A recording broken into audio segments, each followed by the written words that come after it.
Good morning, everyone. Thank you for being here. Thank you for allowing us to share our efforts with you. The Fort Pierce Police Department handles over 200 calls per day. On those calls, the officers have to be prepared for whatever that call may bring. Vehicle crashes, burglaries, missing persons, and the topic of the day, shooting activity. This has been an increase throughout a number of cities in Florida. But in Fort Pierce, it is perceived that we are getting shots, shootings, things such as that every single night, and that is not the case. In May, there was 11 shootings, which I admit is just too many. And in June, there has been only one. I'm going to give you an overview of some of those shootings. On May 12th, after an altercation, a victim was shot and killed. With witness testimony, the suspect was located and charged. On May 18th, a 911 call the officers responded to a shooting at 25th Street and Avenue M.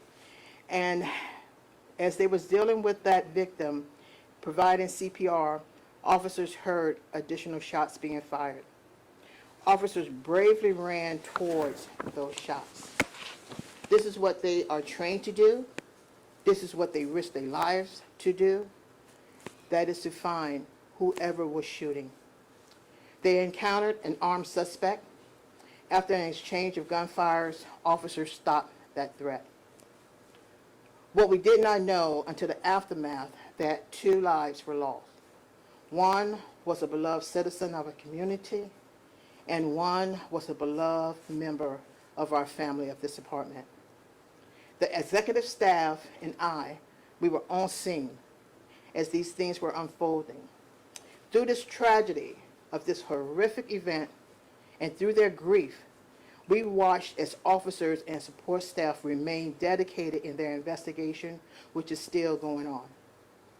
On May 25th, during a parent pop-up party with approximately 50 to 75 people that were there, an altercation ensued where 5 victims were shot. There were no calls to 911 concerning this pop-up party. The only time we found out about it was when people started showing up at the hospital. On May 26, officers responded to a shooting call and spotted the suspect vehicle. A pursuit was initiated. The calmness of the officer in knowing the danger of the people in that vehicle were armed did not deter him. Seeing that they were throwing what appeared to be guns out of the window did not deter him. A felony stop was completed, the suspect was arrested, and the firearm was recovered. During May 27th, during a domestic dispute, 3 individuals were wounded. One shooter was standing their ground, and the other was properly charged. During the month of June, the only shooting we had was on June 8th, in which after an altercation, a victim was shot. No one in that case is cooperating. It is quite clear that none of the shootings are related to the other, but in every case where you had people running from the gunfire, we had our officers running towards it. The brave men and women of this department never lose sight of what their job is, and that's to keep our city safe and do what it takes to locate and address a threat that is happening. The badge we wear is beautiful and light. However, the weight of the badge is quite heavy. Never knowing what the 200 calls may bring, the officers go to each one for the safety of our citizens and our beautiful city. We are extremely proactive and know the foundation of community engagement.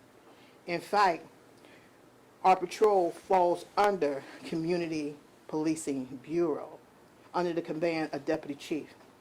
He is probably the only commander on the Treasure Coast or anywhere else that I've heard of that work evening shift hours to assure that not only our day have command staff available, but also our evening and nights.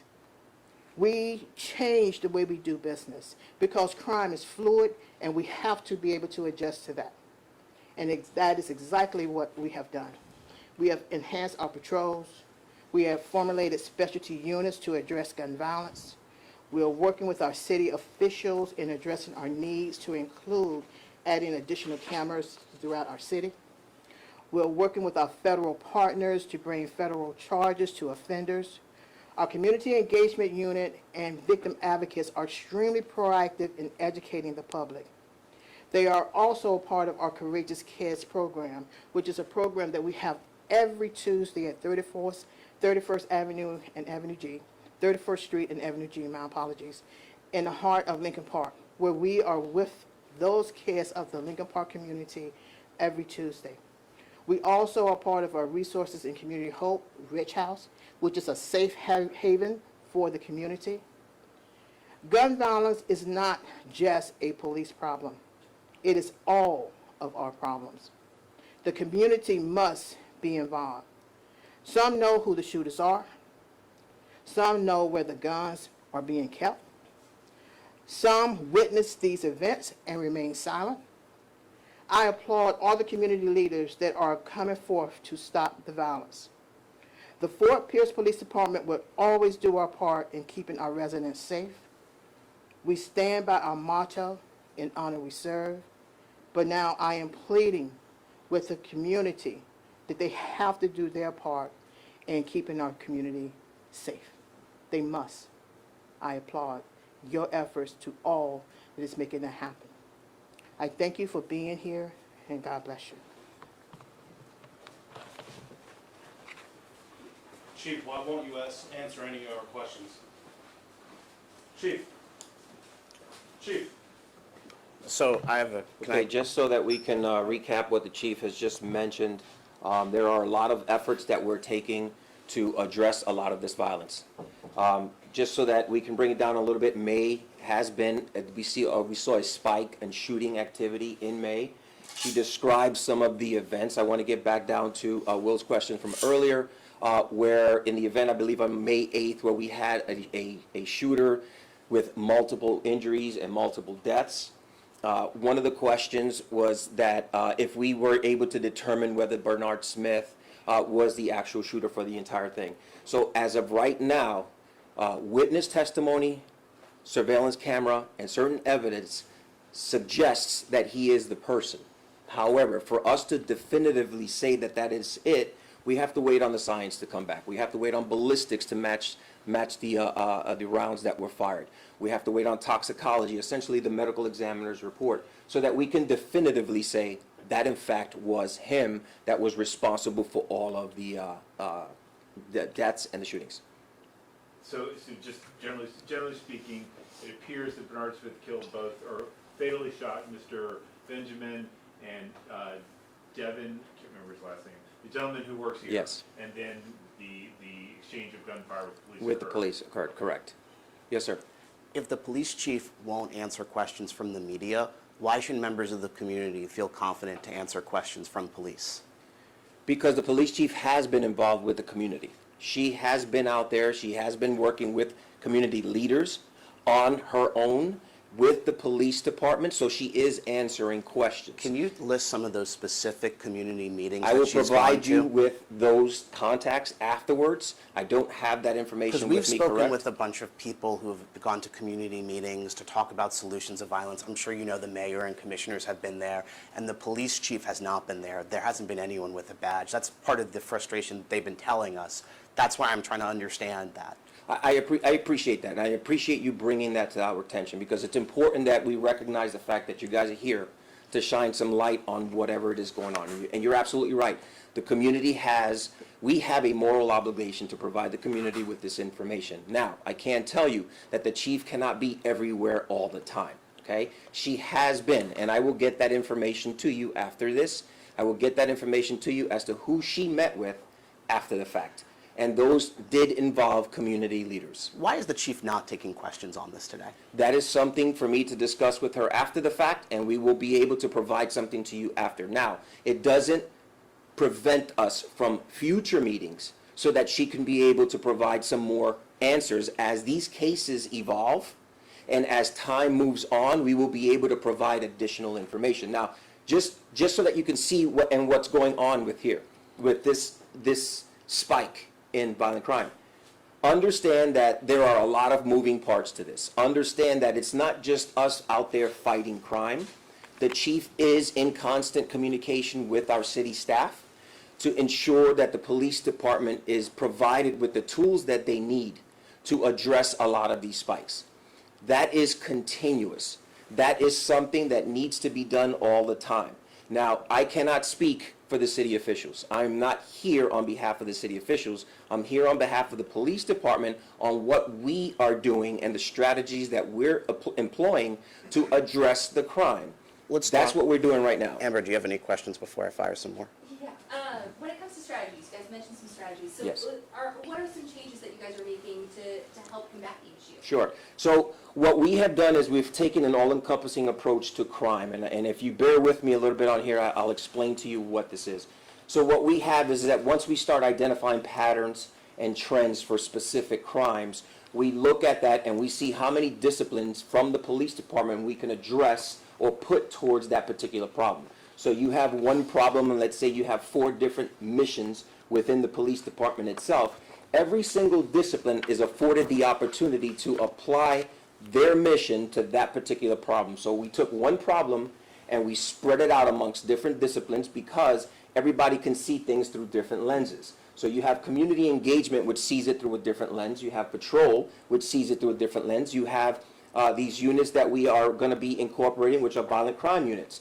These units are specifically trained to identify, with the assistance of the crime analysts, to identify violent offenders and target the violent criminal offenders so that we can at least try to get a hold of it, try to apprehend them, and try to prevent future crimes. But this is very fluid. It's constantly moving. Now, with every strategy, and this is why I appreciate all of you and the jobs that you're doing, because you guys also give us ideas. You guys have input in the strategies that we employ. We listen to you, Ethan. We listen to you, Amber.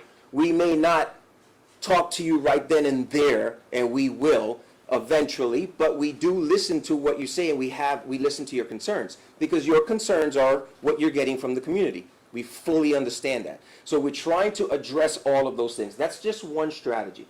Basically, you're taking one problem, we're applying different tiers and different levels to address that one problem. So when you're looking at it through different lenses, you apply that mission there, and then all of a sudden you'll start to see that that problem is going down. Now, with that also comes accountability.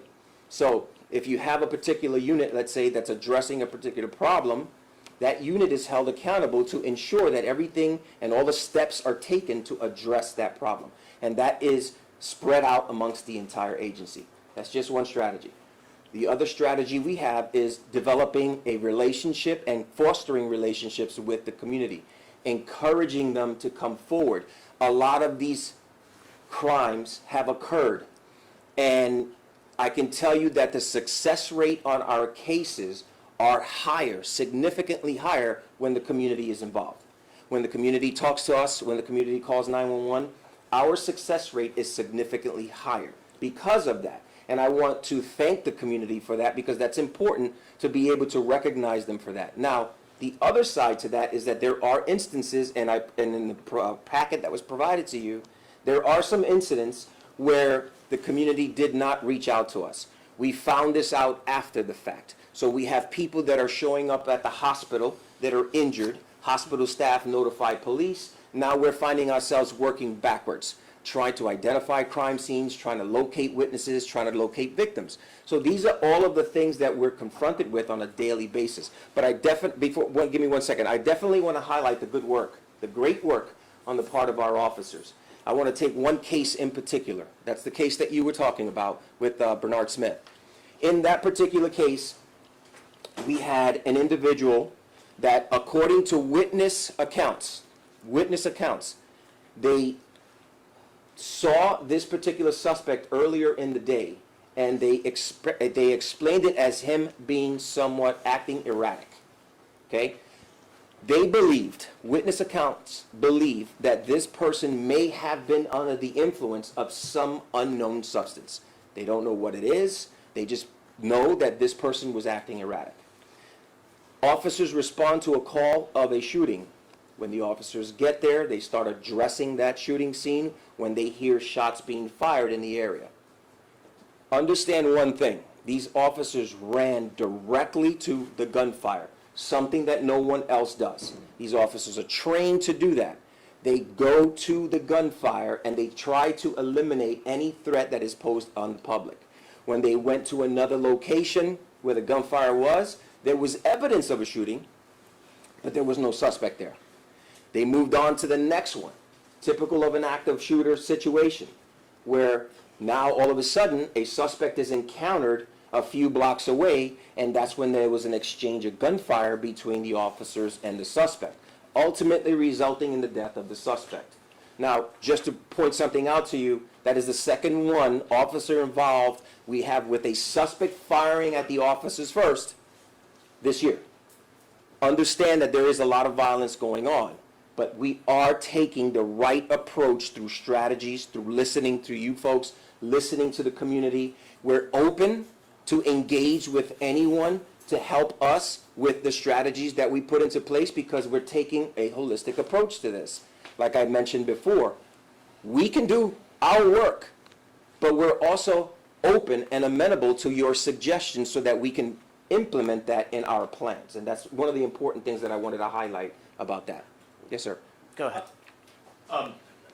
In some of the statements you've made, and I guess the chief, and in some of these synopses here, seems to be a common thread about you guys getting to not getting cooperation perhaps from the residents or the witnesses, because I mean obviously if you have the evidence you're going to make the arrest, and if nobody's coming forward, can you talk about that? Like why folks will come forward and cooperate with you guys in some of these cases? That happens a lot, and there's a lot of reasons why that may happen.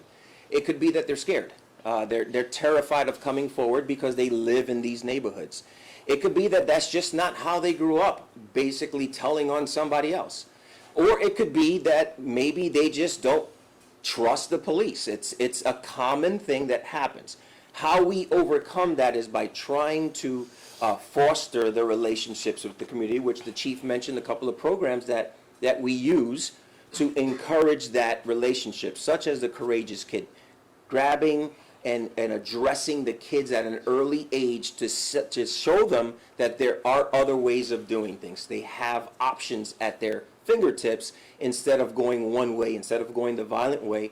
There are other ways to address some of these issues. So although that may be an issue, I can tell you that for the most part, the city of Fort Pierce community, they are engaged with us. And it shows in here where there was a few times and throughout, this is just a snapshot of May, just so that you're aware and put it in context. It shows that they do in fact cooperate. There are some cases where we have a victim and the victim refuses to cooperate.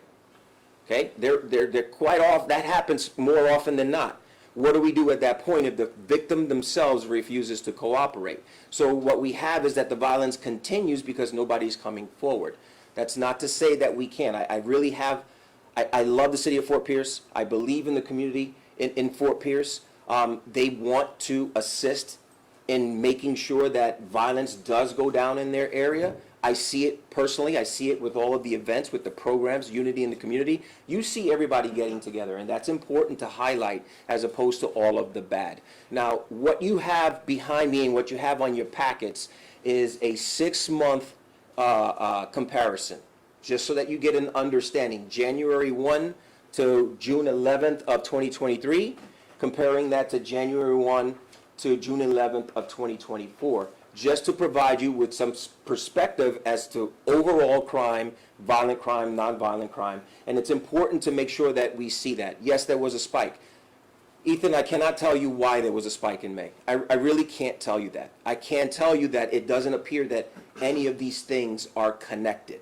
Any of these incidents are connected. We have some that are domestic, which are almost impossible to be able to prevent a domestic situation, okay? We have some that were just parties where people and juveniles got together, not publicized or anything. They just showed up and disputes happened and there were shots fired at that point. We have some where we have specific things like in the Bernard Smith case where we're trying to make sure that we have all of the science come back so that we can make sense of why that actually happened. We can speculate, we can look at the evidence that we have right now and say, okay, this could be an avenue where he's responsible for everything, but until those reports, the toxicology and everything comes back, we're not going to be able to make that definitive decision. Yes, sir. I overheard the city manager talk about how they're at the ground floor when it comes to violence prevention. How could all these things you're doing in the community also be true while at the same time being at the ground floor of violence prevention? Well, it's a relevant term, ground floor. Ground floor for them may not be a ground floor for us. We've been in the business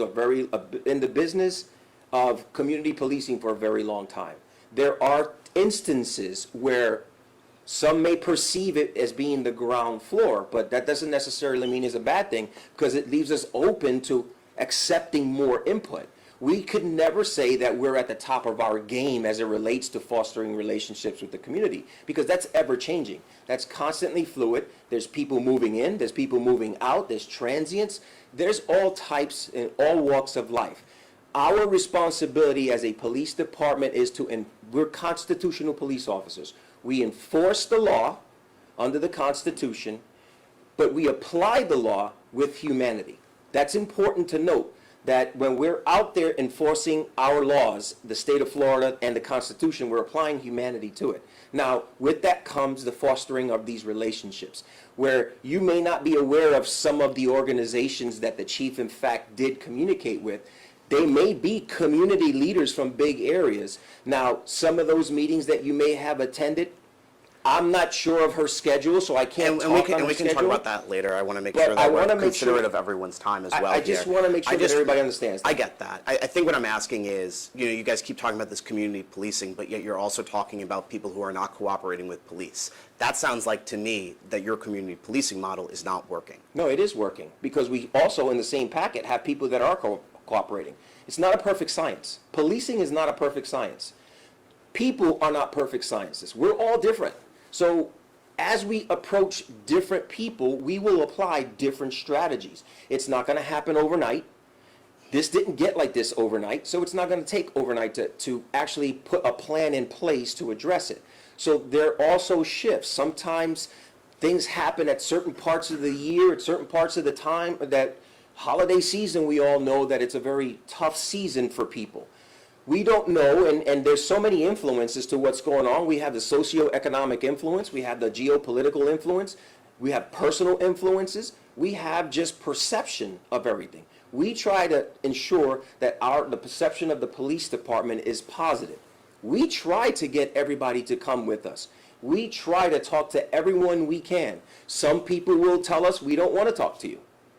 But we don't take offense to that. We continue our work. So our relationships and our bonding within the community is working depending upon what side of the spectrum you're looking at, what lens you're looking through.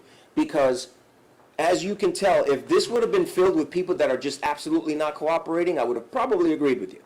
But it's not. It's filled with both, which means that what we're doing is working, but it doesn't stop us from continuing. We will enhance that relationship building with you, with everyone in this room and everybody in the community. That's what we want to do. We want to enhance it. We encourage your input. We really do encourage, and I appreciate your input because it helps us along the way. We don't just put a stop to it, no, because we want to be able to be amenable to everybody's input so that we can build a plan that's all-inclusive, because I can tell you right now, if you're part of the plan, you're going to tend to own that plan as well, and you're going to want to see it through. You're going to want to make it work because you're part of that plan. That's what we try to build with the community. We want them to be part of our plan. We want you to be part of our plan so that we can actually be successful. It takes everyone to make this a success, not just one or two individuals. And I understand the climate. I understand that there may be some communication lost through translation. I'm here today to tell you that we are pushing through that and we are open to your suggestions. We want to work with you as opposed to against you. And that's the whole message for today. And as far as the strategies, I explained them earlier. There are a lot more. We have individual officers that, believe it or not, go out there on their own, and you actually see them doing things because of who they are. you actually see them communicating with the community, playing basketball with these kids, running around with these kids, courageous kids. We sit there and we read with these kids. We show them that there are other options. So yes, it works. We are working towards that area. It's a work in progress though, just like everything else. We want to be able to give you everything we have all the time, but we want to make sure that the information we give you is vetted and it's accurate, because what we don't want is the community suffering from anything that goes out there that's not accurate. So that is important. And to talk on time on how long it takes, because I know that was one of the questions for some of these investigations, okay? Investigations are unique to themselves. Each investigation that comes up, the detectives get assigned, they have to look at it through different lenses and take different approaches to it. None of them are the same. But when you start looking at applying and following the law, applying for search warrants, arrest warrants, we have to be able to build probable cause to get that stuff. Probable cause takes time, whether it be through video surveillance, whether it be through witness testimony, whether it be through any other means. We have to be able to build cases, because at the end of the day, we never want to re-victimize victims. If we don't do our jobs correctly, that's exactly what we're doing if we don't do our jobs correctly. So we serve with honor for that reason. We serve with respect, and we will always provide superior service for that reason, because we answer to the community. They deserve it. We have a moral obligation to make sure that the community gets what they are looking for. And we will continue to be out in the streets. You will see us. If you're out there, you will see us. If I'm not there, please call me and I will go. It's one of those things where I want that open relationship so that we can all come together and address these issues. And that's where we are right now. What about a shot spotter? ShotSpotter is a tool, but with ShotSpotter, I can tell you that it is a tool that requires even more resources, because a machine itself is able to identify where potential shots are being fired, but it's still a response by police, right? We may or may not get there in time for us to be able to encounter the suspect. So it still requires a specific tactical approach, because now we know that somebody was shooting at this area. That requires a lot of resources, monitoring, programming. All of these things come into effect when we start putting tools. Again, nothing is off the table. However, that's just one of those tools of the trade that people would consider. Major, Yes, sir. 3 questions. Does the city of Fort Pierce have gangs? Yes. Does the city of Fort Pierce have a gang task force? The city of Fort Pierce have gang units. Gang units? Yes. Will there be a task force to try to fight these? Maybe answer that question after my 3rd question. Is the gangs behind or in the center of these crimes in the last 6 months? I can't say that it was in the center of the crimes, because like in here you see that you have domestics, you have just people popping up in crowds, you have all these things. So that is not something. Is it a problem and a challenge? Yes, it is a challenge. We do have units. Those units do work with our federal and local partners to address the problem, because let's be real for a second here. Crime is not unique to an area. They don't understand, criminals don't understand jurisdictional limits. They go beyond those lines. We're in the jurisdiction of the city of Fort Pierce. This now allows us to work with our federal partners, our local, county, and state partners to address it, because we have to be able to collectively develop a strategy to address those particular problems. But I cannot say that gangs is the cause of all of this, because there are different things that are going on, not just that. Is it a challenge? Absolutely, it is a challenge. I will not deny that at all. Generally speaking, for the layperson, I don't know, what is a shot spotter, and do you guys have them? I'm only asking for We don't have ShotSpotter. ShotSpotter is a form of technology that is able to triangulate through different positions where shots are actually being fired live. When that information comes into ShotSpotter, it gets immediately sent to a dispatch center, which automatically dispatches the police to the particular area. I couldn't talk to you about the specifics and the technicality of the ShotSpotter, but I can tell you that that's the generic version of what a shot spotter does. But a lot of people fail to realize that it's just a tool. It's not the only tool in trying to address some of the challenges that we have. Earlier, the chief had mentioned that there had been 11 shootings in May, but I think we only know about 6 of them. They're in the packet. Are these like separate situations? Because I'm counting in May. Well, there was 11 shooting incidents, which is reported to CAT. It doesn't necessarily mean that there was a victim associated with the shooting. So basically, this was shots that were being fired. At times, the officers would respond. They would identify evidence to suggest that there, in fact, was a shooting there, such as shell casings or maybe witnesses saying they heard somebody shooting. And that's a good thing, because I can bring you back to one thing that's in here. And one of the incidents, a shooting incident that we had, where there was individuals in a white vehicle that actually ended up shooting at another group of individuals. They fled the scene. One of our officers were able to identify the vehicle. When he got behind the vehicle and attempted to make a stop, that vehicle refused to stop. The officer now, and this is incredible to say, the driving skills of this officer were just absolutely amazing and flawless. This officer got involved in a pursuit, and the suspects, while they were in the pursuit, began breaking down the firearm inside the car and throwing it out the window as the pursuit was going on. The officer had the foresight to observe all of these incidents as he was pursuing this vehicle. Ultimately, the pursuit ended because the suspects just realized they couldn't get away from the officer. They stopped the car. You see them put their hands out. After they were taken into custody, that same officer, which so happened to be a canine officer, took his dog to the area and conducted an article search. They recovered every single piece of that firearm and were able to put it back together and trace it back to those individuals, and they were arrested. So you see that we are working. These officers are hyper vigilant right now. They're applying all of their training, their tactics, and their passion for this city and the residents to address a lot of these issues. They're tenacious. Our officers are tenacious. I'm very proud of them, extremely proud of our officers. They go out there and they apply the law with humanity, which is important. But they're so well trained that they continue to want to be trained, which is what's invigorating for me, is that they seek additional training as their career progresses. And I know I've spoken with several members of the community who are concerned about this violence. You know, some of them tell me that they won't even go outside at night.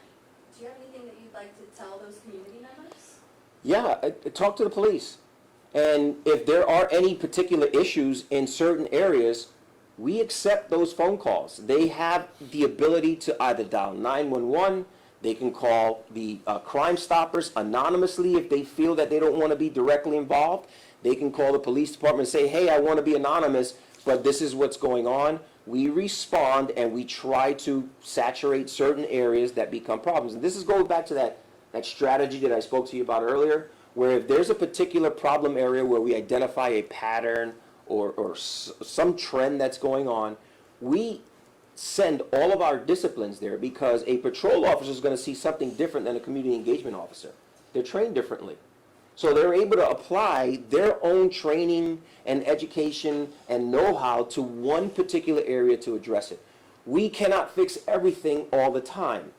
This is why it's important for the community to be involved with us. But we will address it. We develop strategies based on analytical work. We identify patterns, we identify trends, and we address those things, and we take a proactive approach as opposed to a reactive approach to certain things.